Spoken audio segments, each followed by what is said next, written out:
early Indian modernism with a focus on the Santiniketan school. His work has been instrumental in shifting perspectives on that subject. Regarded among the country's most erudite scholars, he has held several esteemed offices, including that of principal at the Vishwabharati, where he is now the professor of art history. Thank you so much for joining us on stage. Please give them a big round of applause. Thank you. Let's start the session.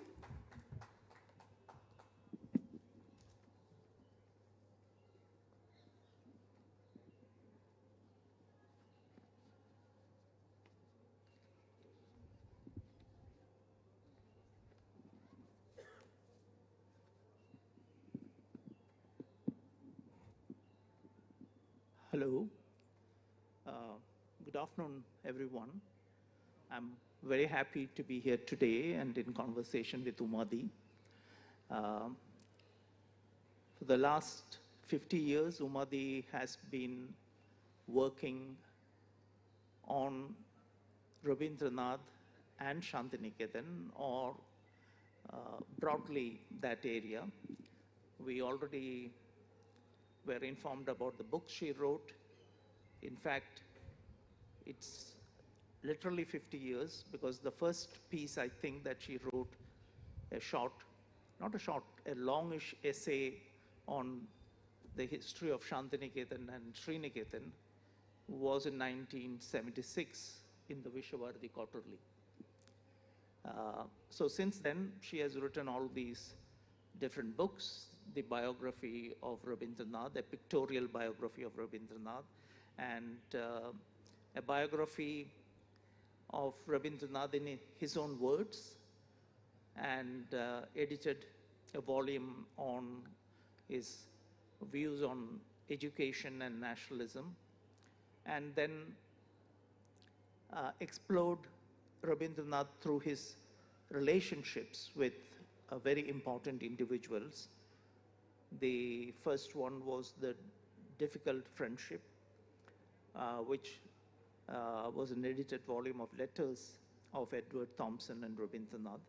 And then there was the friendship of largeness and freedom, where she looked at the correspondence between Andrews, Tagore, and Gandhi. So these are all very exceptionally important books, and in more recently, she has written the history of Sriniketan and now a history of Santiniketan. So it is 50 years of engagement with Rabindranath and Santiniketan. So,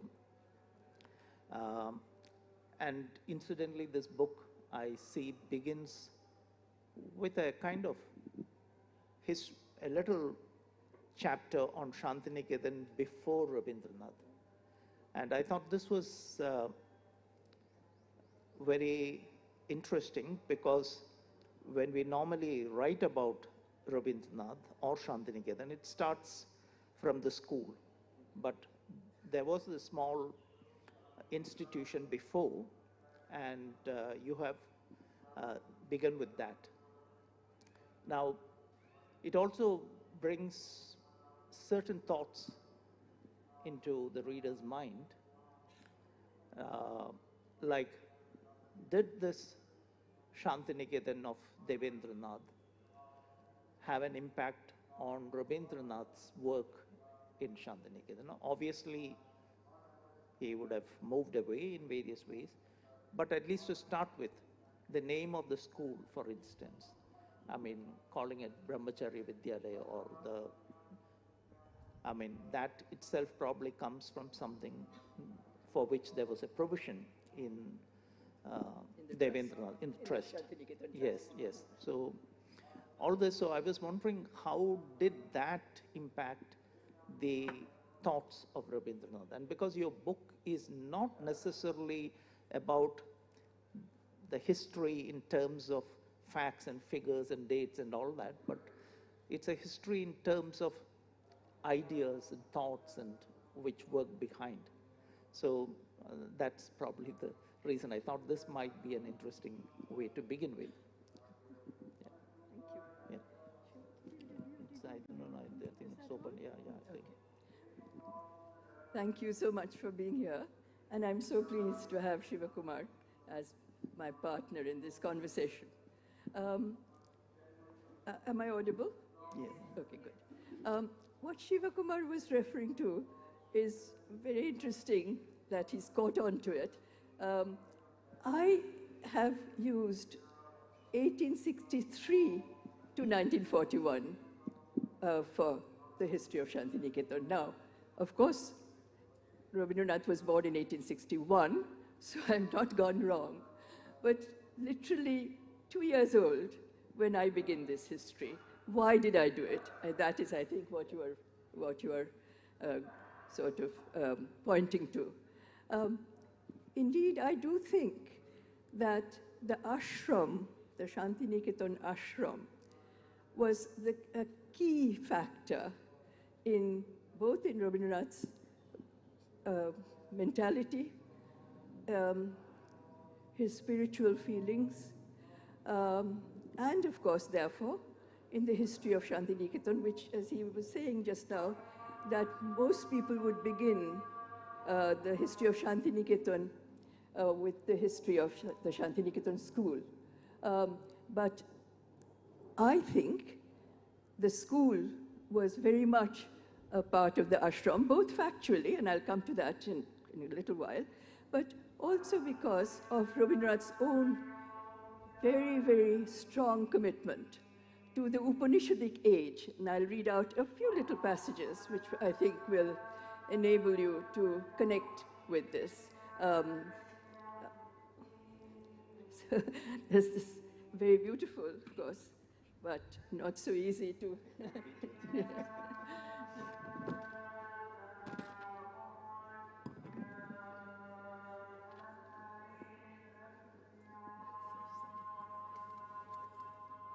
There was something remarkable about our family, Rabindranath wrote.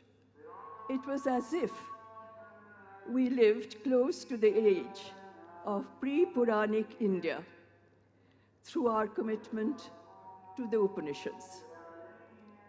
And that is what he used to harp on, about he felt his need to almost dream about that age as he was beginning to think about starting a school, and therefore starting it in his father's ashram made every sense to him.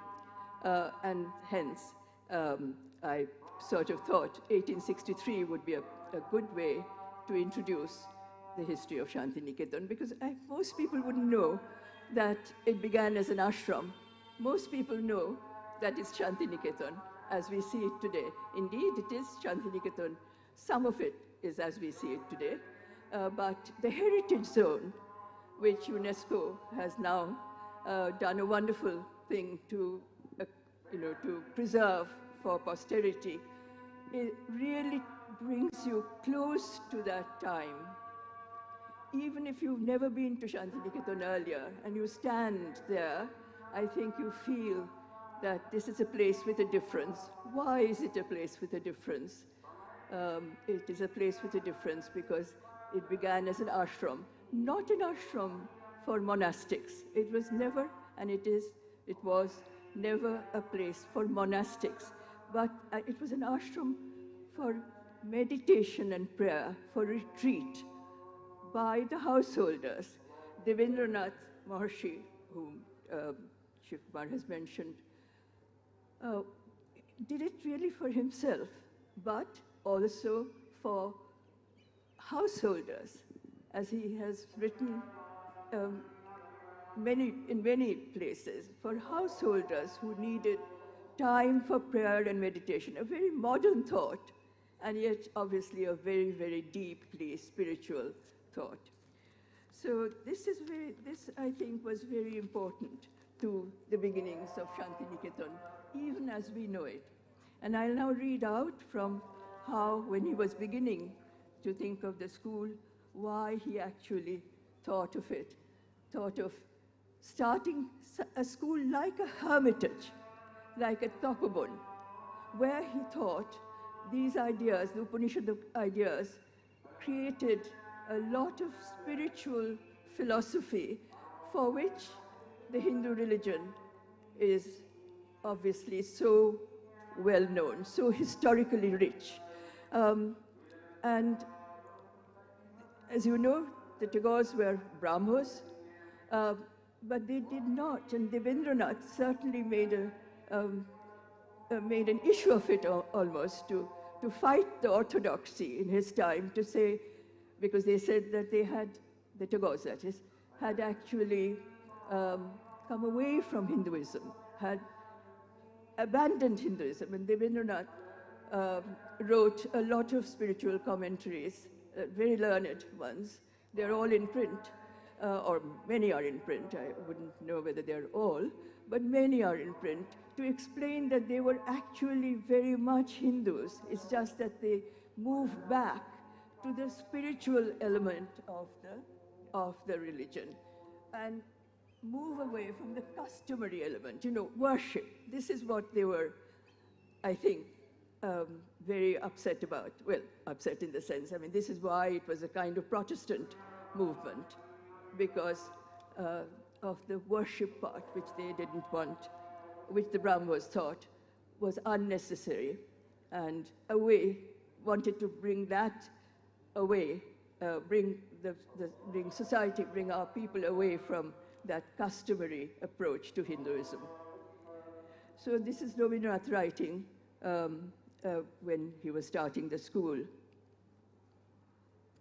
Those early hermitages or ashrams, Rabindranath wrote, had led the people into 1,000 waves of creativity. Upanishads, the Vedas were written at that time. This is what he was referring to. They gave birth to the Upanishads, on which all the later philosophies of India had been founded. So that's their Hinduism for us. In the modern time, my turn has also come to dream of that age, towering above all ages of the subsequent history in the greatness of its simplicity and wisdom of pure life.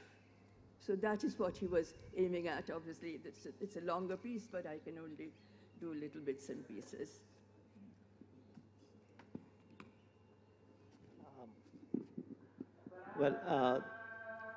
This reference to the ideal of the Tapovan, which you quote, and but immediately as the school was founded, as you yourself have quoted in your text, there was also this desire he expresses, that saying that I don't want to revive an ancient past, but I want to be part of the modern world.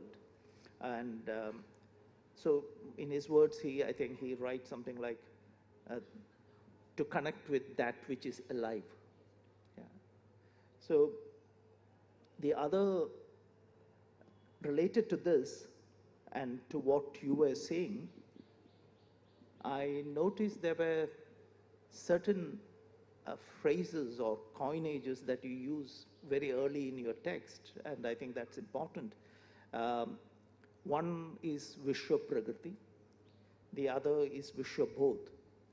So, and we can add to that maybe by 1910, he is talking about Vishwa Sahitya. And so long before Vishwa Bharati was conceived and founded, the idea of the world, in a sense, but the world not maybe in the normal way we talk about it, but something much more deeper, much more broader, was already part of his thinking. And that probably, if it starts that early and much before the World War, which led to Vishwa Bharati, he was already having somewhere in the back of his mind this awareness, this desire to connect with the world or the universe in a way. So normally we don't get to hear these words like Vishwa Prakriti and Vishwa Bodh. I mean, when you write about history, but I thought you brought that in the beginning of your book, and they were very important ideas.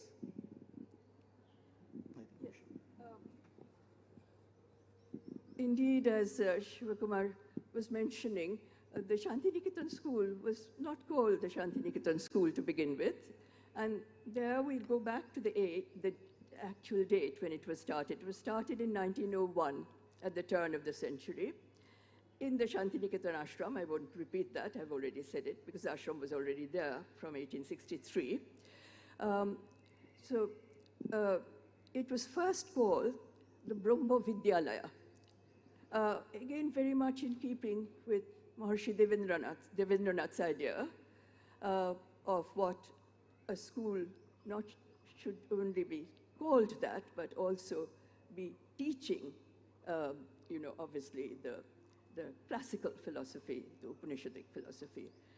Now, indeed, Rabindranath followed that, and there were two names at that time. It's very difficult to document exactly which followed which. But anyway, it's Brahma Vidyalaya, which was given in the trust, which was provided for in the Santiniketan trust that Maharishi Devendranath had set up. And indeed, there was provision for a school. But Brahma Vidyalaya and Brahmacharya Ashram didn't last very long. Because as again, just to quickly go through it, as Siva Kumar kindly mentioned, that Rabindranath didn't want, and he wrote this very clearly, that he did not want to resurrect his words, well, translated by us, the dead past. That was not what he meant by an ideal school.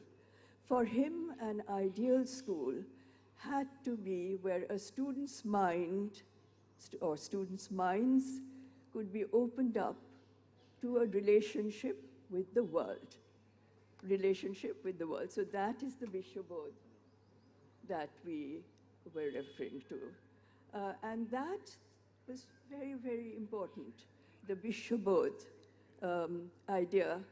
And this didn't just begin there and stop there, as I hope you can relate to what happened later on, 20 years later. 1901, as I said, was the beginning of the school. 1921 was the foundation of Vishwabharati International University. Today you know it as Vishwabharati, indeed, that is when it was started. So again, this whole thing of Vishwabodh was continuing. And Vishwabharati had a motto which wanted it to become the Vishwanir, the nest, the world's nest for people to come from the world. In the meanwhile, we have to certainly add at this point, just so that our history is our history is in place, that Rabindranath was awarded a Nobel Prize in 1913, and we are talking about 1921. He became obviously a citizen of the world, which is what he wanted to be, not for any other reason, but to build a relationship with the world, this Vishwabodh. In fact, there's this beautiful little saying in a letter to his daughter, Meera Devi, where he said he was telling her that he must start traveling again. He was an incessant traveler. We can't go into many details, but, and maybe Meera Devi was sort of feeling sad that he was going to travel again. So he explained to her in this letter, "I'm like a migratory bird," he said. "I have two homes, one here and one there. And at this point, my home on the other side of the sea is calling for me." So again, translated from the Bengali, but a beautiful thought. So this is what he meant. This is what he wanted, to bring the world close. And he thought science was an important, this was an opportunity that science had given us, because science had already started to bring the world close through transport, through travel. So why not bring it into our mental world as well? And I'll just give you a little quote from him, when he was sort of explaining why he didn't stick to Brahmacharya Ashram or Brahma Vidyalaya.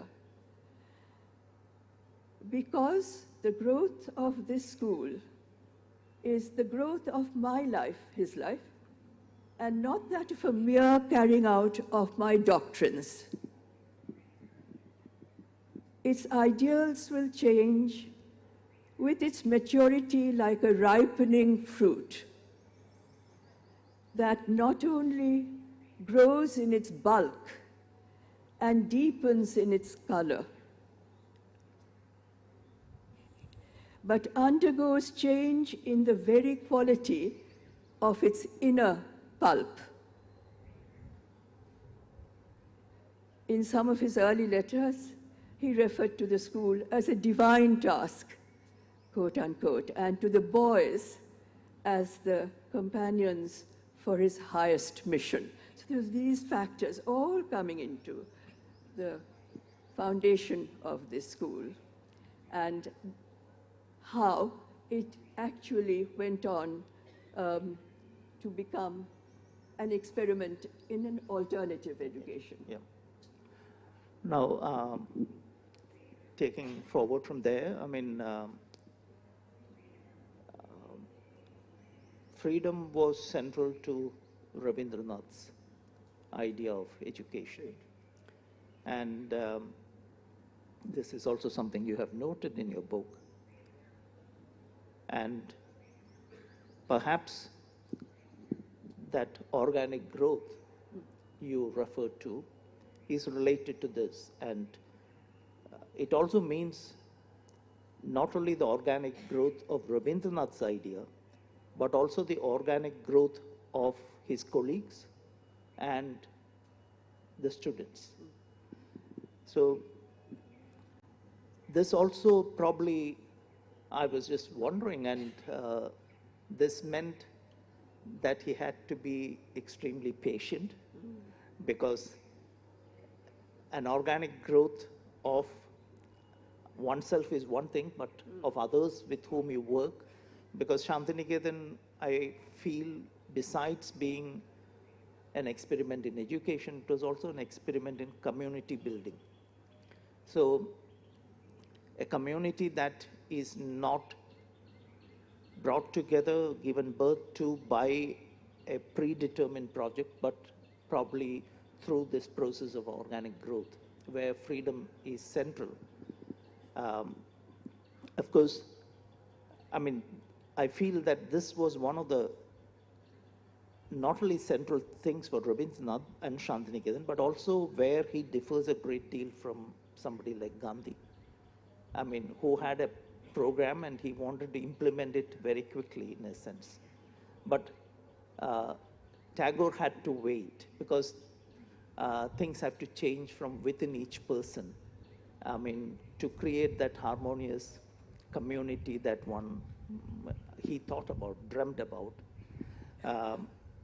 So patience was another aspect, I think, of this process. But I mean, especially because I deal with the arts, I thought that this is something where he used the arts, I mean, to nudge. I mean, not to preach, but to nudge people in that direction. Yes, I'll just sort of start with this last bit, saying, yes, art certainly, as he has put in his own words, and you would know that everything cannot always be explained through the printed word. And you need other media. So art was obviously very important. But going back a little bit to Gandhi ji and Rabindranath, I think there was a profound understanding between them. You know, they debated so much in the public that there is this public notion that they were constantly arguing and never actually thinking on the same lines.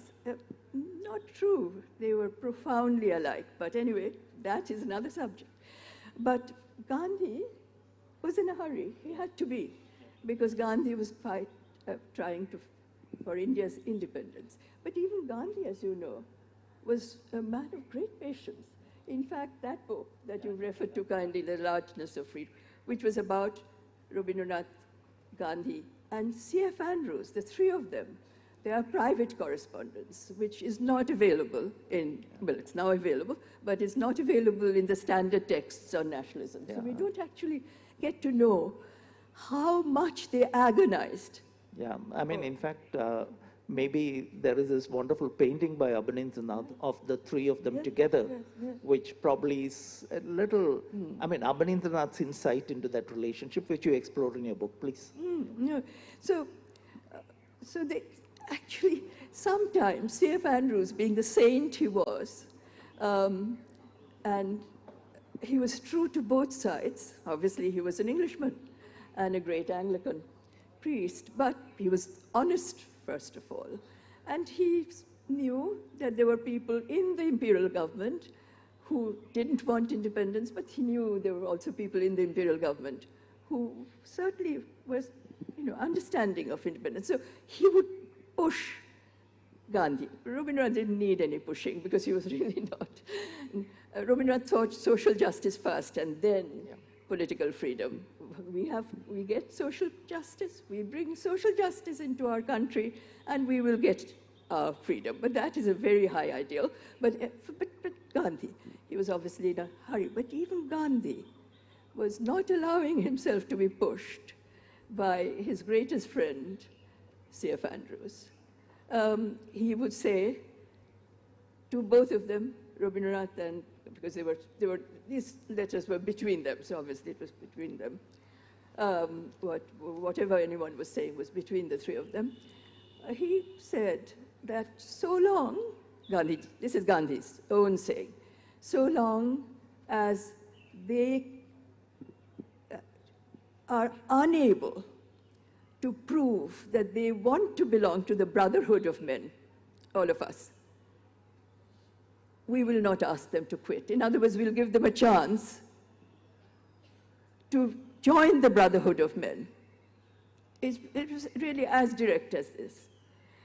And this is why he too was waiting. He too was not rushing, although he had a great hurry for political freedom, no doubt. But he was also not hurrying, because he was also wanting the best in human beings to express itself. I mean, absolutely right. But I mean, I was just hinting that Gandhi would say this is the right thing to do. But Rabindranath probably never said this is the right thing to do, but the right thing had to come from within. Like you talk about the Brahmin line in the Santiniketan kitchen. He waited for students to realize that probably this is not right, so it has to be a common kitchen for everybody. I mean, similarly with the relation between Brahmin students and teachers, non-Brahmin teachers. Now, all this, I mean, people probably asked Rabindranath, why do you allow this to happen? Mm-hmm. And in Gandhi's case, he said he thought was not right. He would say that this is not right and this has to change. But that's the patience I talk about. Because if you believe in the individual's freedom, you can't then, even if you believe that this is untrue, you can't push people. What Siva Kumar is referring to, maybe a little more explanation would help. When the Santiniketan school was started in 1901, as I have already mentioned, the Brahman line was still in practice in the school. What is the Brahman line? And many of you would know, but not everybody may know, which is Brahmins only eating with Brahmins, which is Orthodox Hinduism. And indeed, even in the Santiniketan school, and this is all documented, it's even in the book, I've put it into an appendix, he allowed it. And indeed, as you said, people would ask, and people did ask, there are documents saying, how can you allow this, after all? And Rabindranath said two things. One is, look, freedom is the best thing possible for everyone, whether it's students, teachers, everyone should first believe in freedom. And I have announced that for my school. So how can I not give the students freedom to do what they have actually traditionally have had to do? He was not a person who was a very regimented man. Now, he would never do a Brahmin line. They were also Brahmins. But he understood that these children have grown up with that Brahmin line. So how can I deny that when I have said freedom is what is basic to my school? However, he added something very important, and that is exactly what happened. And that is where Rabindranath was so distinct as a thinker, as a person with great foresight. Not that Gandhi wasn't, but these are not comparisons. These are just discussions. Rabindranath said, but perhaps they themselves will give it up as school children when they see that there are a few of them only doing this, others are not. So they will begin to feel embarrassed. And that is exactly what happened with the years. Yeah.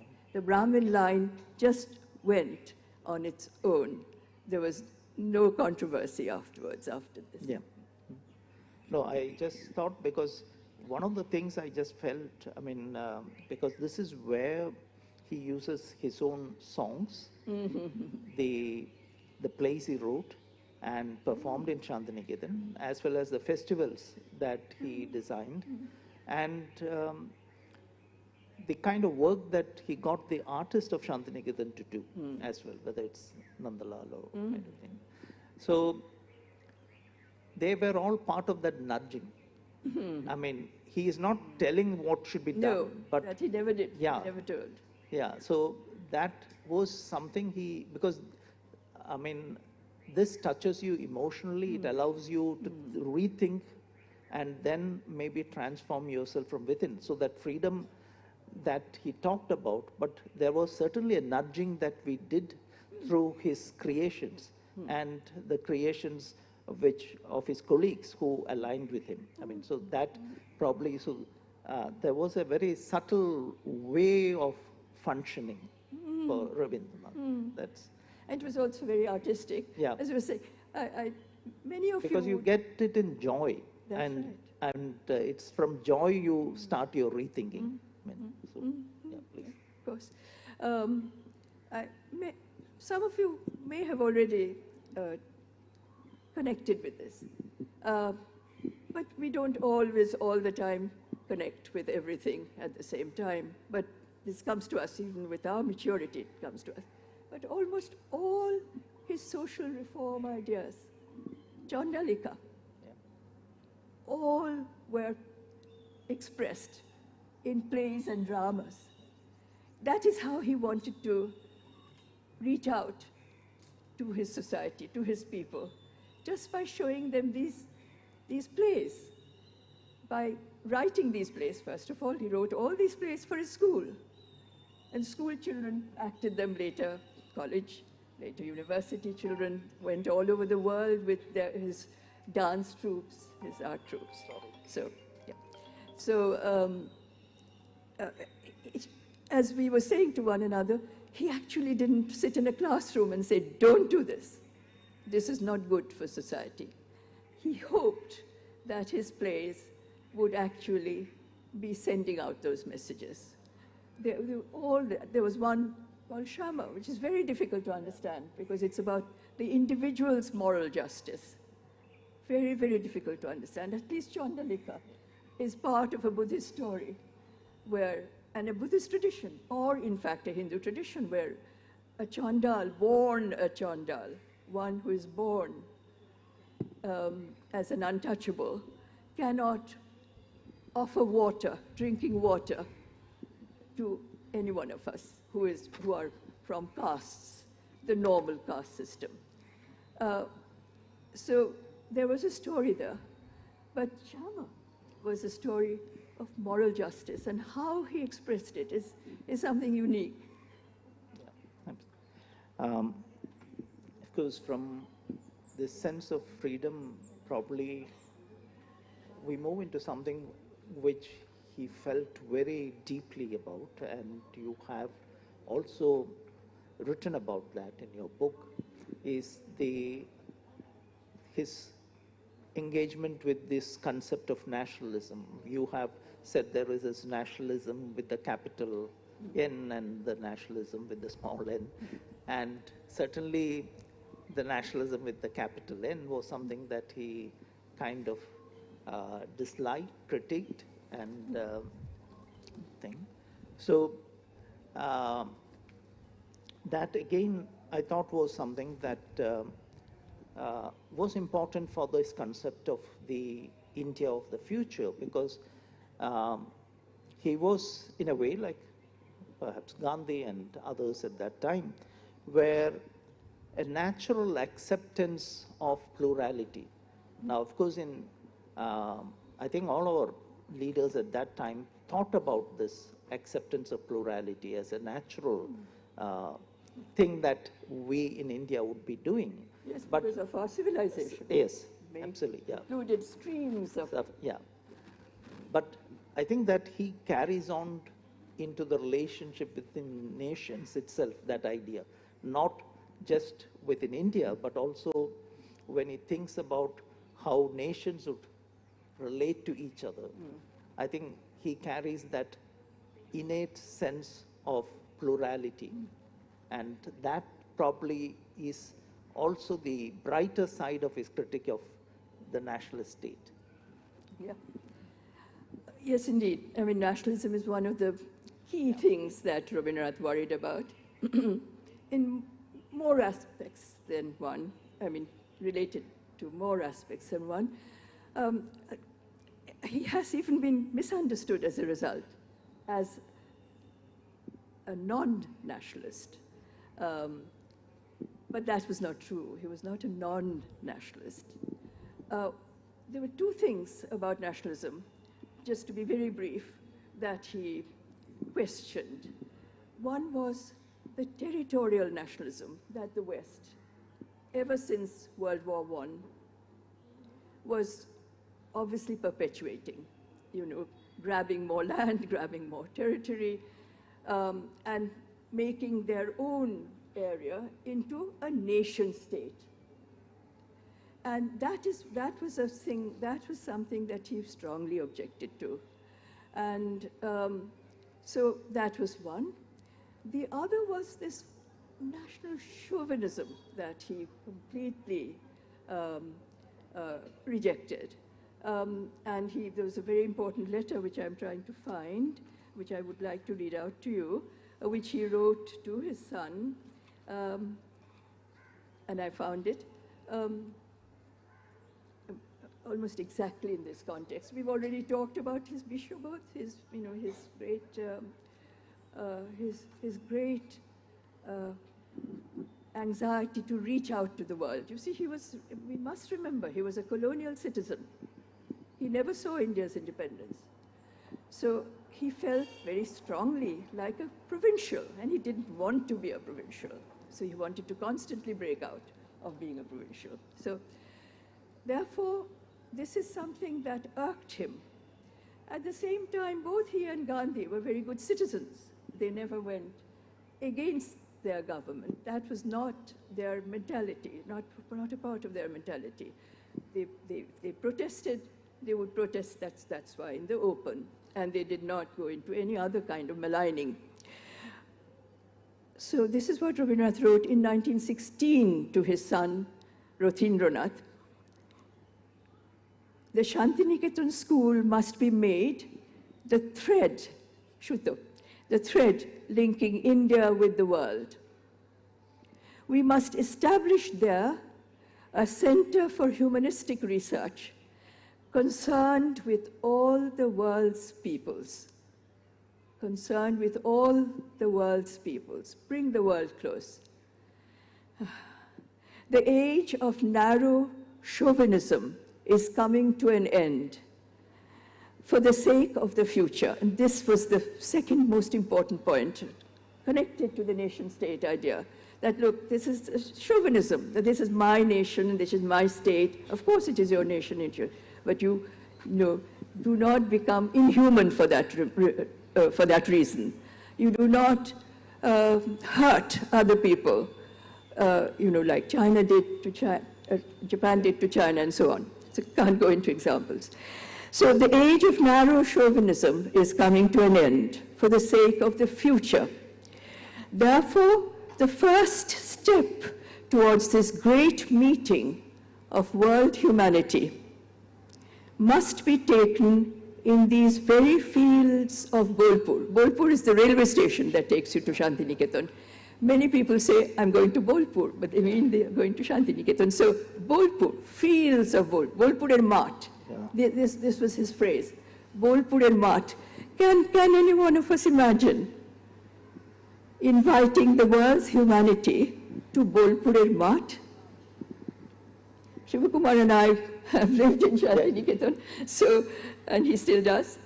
So it's hard to imagine that a place without any modern infrastructure could actually become a center for people to meet. And how?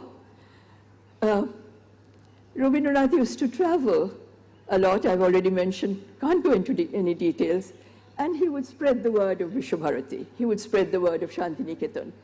And this was not only to celebrities, not at all.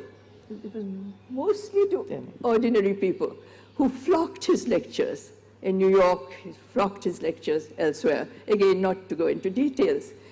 And all he would say is that I have a place in Santiniketan, and this is what I want to do there. If you like my idea, come. If you like my idea, come. And that is how he would invite. And that is how several people came, believe it or not, from Europe and all over the world. In the 30s, 1930s, 20s he was doing all this. 1930s, if you look at photographs, archived photographs, and of course if you read the documentation, obviously as an archival historian I did, you will see how many people came. Now, many of them had India as their main interest, Indologists. They were Sanskritists, they were Indian Indologists, as they call it. It was a mix of Sanskrit and history and social sciences and everything. So many came for that reason. Many artists came, sculptors came, scientists came, and we'll come to the science bit, which I think will be of interest to you, because not many people would know that Santiniketan was quite a hub for the early sciences. I'll come to that in a moment. So it became quite an international community. Of course, it died down in the 40s, with Rabindranath's life, because all the funding was private, and that was, as it always happens with a single great person in the picture, that these things do dry up with that single. Call him a genius, he indeed was. Call him just Rabindranath, the poet. It started to dry up. So from 40s onwards, Santiniketan obviously needed funds, and this is why I'm glad, although it took me some time to realize that Government of India did the right thing to at least keep that institution going, because there's no funding, it would have completely gone, it would have completely collapsed. How can you run an institution without funding? So it may not be the same institution now, as we say. The heritage zone is obviously different from the rest of growing Santiniketan, full of concrete buildings, but at the same time, this is important. Now, coming just to the last point about science, which is that he believed so much in modern science, just starting with a little quote from him, just a one-line quote from the larger one. If we can possess the science of this age, we may yet win, we may yet live. And the science that he was pushing for was in Sriniketan for modern agriculture. He sent his son and two others, again no details. In 1906, can you imagine, 1906, how many people have gone to the West? in 1906 to the US to learn, to study at the University of Illinois at Urbana-Champaign, modern agricultural science, or agricultural science, which of course was modern there, and bring it to Sriniketan, which did happen. So that is one thing. The other thing is that whole area was infested by malaria. Yes. The Shantiniketan was basically surrounded by 300 villages, Hindu, Muslim, and tribals, Chantal. And they were almost going dead with malaria. So he asked the Quakers, the Quaker movement in the US, if they could help with a malariologist. And indeed, a malariologist was sent to Shantiniketan who did some absolutely, very, very unique research on the malarial mosquito.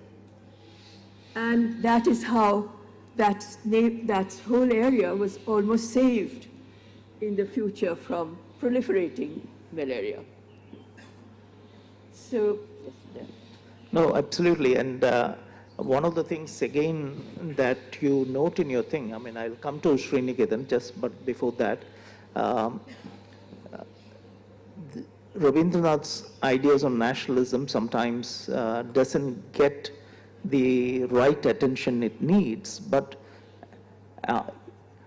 you can see that at that point of time, it did draw some attention, and you refer to Romalora and his declaration of the independence of spirit Romarola writes that it was greatly inspired by Rabindranath's writings on nationalism, and with which many leading intellectuals of that time, agreed and signed. So, in some sense, his thoughts on nationalism probably had much wider impact, our own thing. And today, I think we normally forget that when we talk about, and it's almost considered a little too utopian and therefore, something to be kept aside. But I think it's becoming more valuable. And I'm happy you touched on science, but after all, you edited this book on the history of science in India. So, and I think amongst those who have written on Shantiniketan, you are one of the very, very few people who have touched upon this importance of science for Rabindranath, as you also mentioned just now. And that's where Sriniketan comes, and your previous book was the history of Sriniketan. So, in a sense, I thought that these two books together make the larger history of thing. Of course, you devoted a separate volume for that, so it was very important in that sense, but you also bring it into this book a little bit. So, the Shantiniketan, because one large project in a way, if you think, the way I think Shantiniketan is a compilation of different projects which are intertwined. So one of the humanities and humanistic. Yeah, it's humanistic. And one of those things, besides education for bringing the city and the village together, was one of his early dreams. And I think Sriniketan is part of that, and where the science comes. And interestingly, it was not just the city, coming to the help of the villagers, but the villagers contributing something back to the thing. Sriniketan had all these things, like science helping the agriculture thing, science coming to save people from malaria, etc. But also the amount of craft production that it did. It helped the villagers economically, but also, as Rabindranath himself said, to bring joy into their lives. But it is also something that transformed the taste of people in cities, not just in Calcutta, but because of the shops that you referred to in your earlier book, of people across India in a way. So there is also the story. Taste, yes. So I think that's one thing. And the other thing, if you could talk a little bit about, because just like the Brahmin line was erased, the caste line in craft practice was erased in Sriniketan. So I think maybe that would be of interest. Okay, thank Yeah. you. Indeed, Yeah. thank you very much. It's a very important point. Yes, the crafts, I mean, Santiniketan also had crafts, but the crafts was more concentrated in Sriniketan. Santiniketan was a great school of fine arts, and not everybody there. There were some people who obviously didn't believe in this narrow division between arts and crafts, but a few did. And I think Rothindranath Tagore's son, who was really looking after Sriniketan towards the end, from the 30s, it was a little too much for Rabindranath to do all the practical work that needed to be done, so moved the crafts over mainly to Sriniketan. But even with the movement of crafts, as you would know so well, what did he really want? To bring the village and the city close. Also for schooling, and I should begin there. You see, Santiniketan school had children from the cities, urban. The families were all urban. The Sriniketan school, Shikashatra, for children, was, of course, only children from the villages. Indeed, at one time, they didn't think of two schools. They thought of just one school. Yeah. But then, obviously, it was quite clear that there was a difference, that these children from the villages should not be subjected to all the academic stuff that, schooling, the classroom schooling, colonial education was, the colonial education was obviously, that's what it was given to. Rabindranath, again, didn't have anything against, there was no animosity in him against colonial education, but what he didn't like, and he wrote that profusely, that they were not connecting at all with our own culture, just to make it very brief. And this is why he thought, since he was actually responding to the cultural dislocation at that time of colonial rule, which was for a long time in existence. 200 years is not a joke. So he was responding to the cultural dislocation that had taken place, and he thought in terms of what he himself called an alternative education. And at the base of this alternative education was to bring the city and the village close. And as you just said, it was not just that the village would learn from the city, it was just the reverse in the sense, I mean, reverse not is just one against the other, but that the city would never knew anything about the villages. From the mid-19th century, with the movement of English-educated Indians away from the villages, the city got, sort of really quite separated. So the city had its own agenda, if I may call it that, and they hardly knew anything about the villages. And Rabindranath, one small example of great disappointment that he had expressed once, that our students go to learn ethnology, our ethnology, Indian ethnology, from European professors, Western professors, when there is this ethnology all around us. So this is what. So the city must learn, or actually try to accommodate some knowledge about the villages, and the villages must also learn what they knew nothing about, which is the city. Yeah. So I think this was a very useful session, and maybe there might be people in the audience who would like to ask you questions, if that's okay.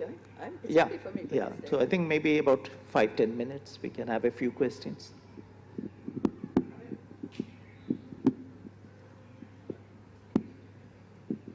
Okay, there, please, here.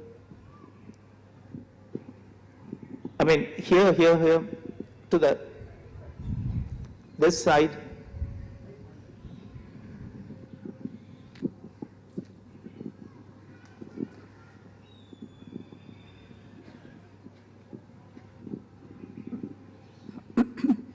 Thank you. It was such a wonderful discussion. Now, I have a question. Since you were talking about Rabindranath's vision, about, of course, his vision about education, what you have told to Madi, reminds me of the story Tota Kahini. Okay, but his concept of Weltanschauung or worldview, it has remained. I feel it's just remained a theory. We Indians have forgotten to practice it. Do you agree with it? What was the question? I didn't hear the last one. Weltanschauung, I mean, this whole idea of Rabindranath, whether it was made a theory or whether, I mean, we forgotten it. Shalomna, what was your question? The worldview, Vishwa Darshan, Right. Tagore's. Uh-huh. So, we Indians, it has just remained a theory. We have forgotten to, follow it, to practice it. Do you agree with it? Would I be able to answer that? No. But thank you for the question. There. Please, there.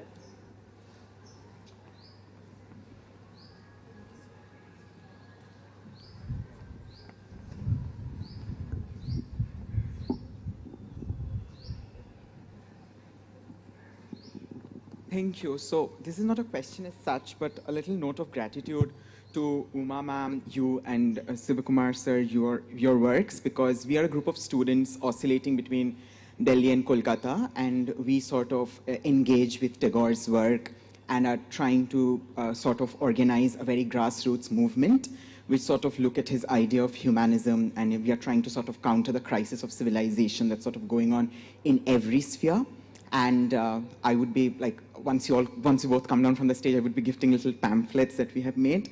And we are hugely indebted to your work because আমরা অনেকেই বাঙালি নয় ওখানে যারা রয়েছে তো সেই সূত্রে তোমাদের লেখাগুলো যেগুলো is so easily accessible in English, and it's not like those huge theories which sort of mint words and are highly of jargon. Not that, but such an easy gateway to that idea and lucidly explain that it's a big help for us. So yeah, we go by the name of Hope and Humanity, and we are a little channel on Instagram as well. We regularly meet, whether in Delhi or in Kolkata, and we discuss your works, your videos, which are out there on YouTube. So thank you so much, and this session has been so great, and we're taking back so much from here. Thank you. And thank you for, I hope you'll continue that, please. Yes. Yeah, there. Hello, ma'am. It was a very nice session, but I caught only the last part, where you said that the city must learn from the villages. Do you really think that is happening in today's day and culture, when I feel like the city, the kids of the city in nowadays time, today's day and time, they would not grow up knowing what a dheki is, which is used to make rice in villages. They would not know the culture of the villages which are practiced in the suburban parts, because we as India, we operate in a hub and spoke economical model where we do not really understand how the village lives, and the village people, when they come to town or city for livelihood, they would be outspoken, they would not be outspoken, they would be very amazed to see how glorified city life really is. So there is a clear disparity between these two lives. So do you think that this gap can ever be filled? You're right, but it must also happen. And it may take time, and it is, I think, happening. It's not as if it's not happening, but it's very slow. Let me just tell you why there is this huge gap. Obviously, the caste system is one basic thing, because people who have been brought up by the caste system have always found this division. But also, with English education, which had to happen as well, and it did happen, there was great alienation between within middle-class India, which includes the city and the village. Middle-class India, I mean, there are many layers, right? Just to be very brief, but it did include. And Rabindranath wanted to intervene, please mark the word, intervene. It is my word, but I do believe that's what he wanted to do, because you can't change it overnight. And if it at all totally changes, we will not perhaps see it. But the important thing is that one needed intervention. This couldn't just go on, this alienation. That, oh, he's of the city and he's of the village. We won't even look at one another. I'm just making it very universal, or as universal as possible, on both sides. Perhaps the villager would say that it's really his fault, and the city person would say, but it is true that there is this true division. And this is a well-known fact. It's not, I'm not saying it for the first time. It's been written about. And Rabindranath wanted to repeat and to stop with this repetition. He didn't want to completely let that go on. So therefore, Sriniketan. Therefore, now, believe it or not, even Santiniketan and Sriniketan still are different, right? So this is, as I said to Shalagna, these things we can't change overnight, and I don't know the answer also how to change it. But I do know one answer, which is that it must happen, and we must try. And it is happening, believe it or not, it is happening. আমরা বাংলায় বলি নিম্নবিত্তের অভ্যুত্থান, জানি না, are you Bengali? একদম. You do. You are? Sorry. He is a Bengali. Yes, Bengali. নিম্নবিত্তের অভ্যুত্থান মানে কি? The rise of the lower people, the lower classes, if I will have to use that word. So they have raised their heads. They knew unless they raised their heads, they will be completely suppressed as they've been for ages. That's the social justice Rabindranath was constantly harping on. This is why he didn't get on with the nationalists. This is why he was so indifferent to the nationalists, or Indian nationalists I'm talking about, because he thought they should concentrate on first trying for social justice. It won't happen in a day. He said the same to Gandhiji. Gandhiji knew it. Gandhiji, of course, also agreed completely. But he thought, let political freedom come first, and then we will do it. And Rabindranath said, no, let's not wait for political freedom. So that's the big controversy. It's an all-round story. You have to read more into it and keep reading more into it, and you'll find that it's a deep-seated anomaly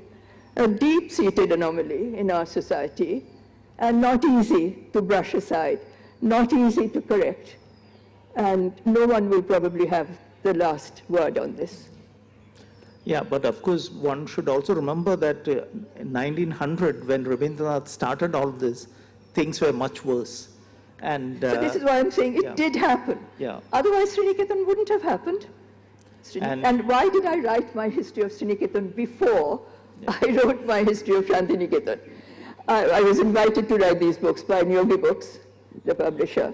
And I said, well, I'll write Sriniketan. I didn't say first or second. I said, I'll write 2 volumes, one on Santiniketan and one on Sriniketan. And the very learned advisor, he meant very well. This is how Sriniketan has come through. It's forgotten. He said, Umadi, Sriniketan'er jonno alada volume, separate volume for Sriniketan. This is the truth. So I can say it in public. Yeah. And I said, yes, Sriniketan'er jonno alada volume. And I thought I better write this first, in case it doesn't get written. Yeah, and also I think, you need to go back to what Rabindranath spoke in the Indian National Congress as early as 1908, which looks very, revolutionary even now, what he wanted to do, and also the other idea that we were trying to suggest is that for Rabindranath, aesthetics was kind of agent of change. And it is not just really just through kind of bringing what we now call progress to the villages, which was not his main concern, or just teach the people in the cities about the villages, but actually both acting on each other as agents of transformation. And aesthetics was a tool for this transformation, which probably I don't think anybody else in India has used aesthetics as a tool for transformation. I think that was his thing, and that is what Sriniketan did. Sriniketan changed the taste of the middle class in India, certainly in Bengal, but also in many parts of India. So that is a change. A new class of people emerging as the most important class in a sense in the national framework, and its taste, its inner world is being transformed through this aesthetics. Even a little bit helps. Yeah. Even a little bit helps. So there is, I think that will be the last question, I think, because we'll have to give space for the next. On a lighter vein, the gentleman mentioned the name of Dheki. How many citizens are aware of the instrument called Dheki?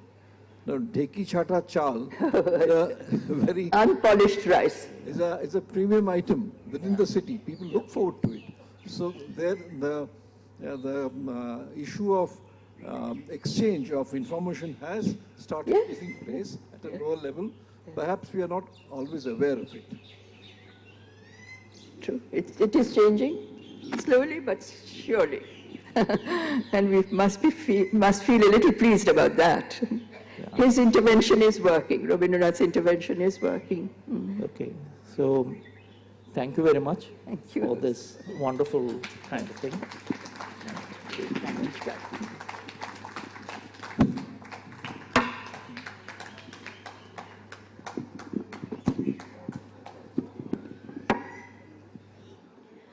Thank you, Mr. Siva Kumar and Ms. Das Gupta for that insightful session. We'll take a short 10-minute break and we'll come back to the next session, Bhima's Wife.